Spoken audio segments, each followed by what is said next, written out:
સ્વતંત્રતા દિવસ મનાવવામાં આવે છે।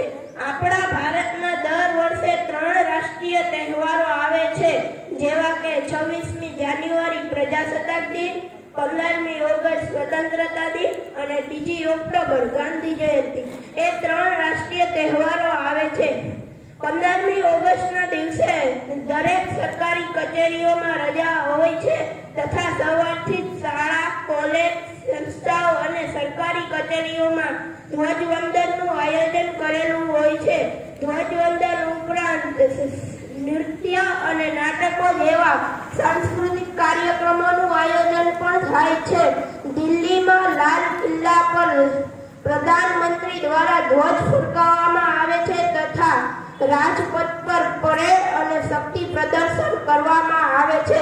ફલક પર માન અપાવનાર ખેલાડીઓનું સન્માન કરવામાં આવે છે તથા સૈનિકને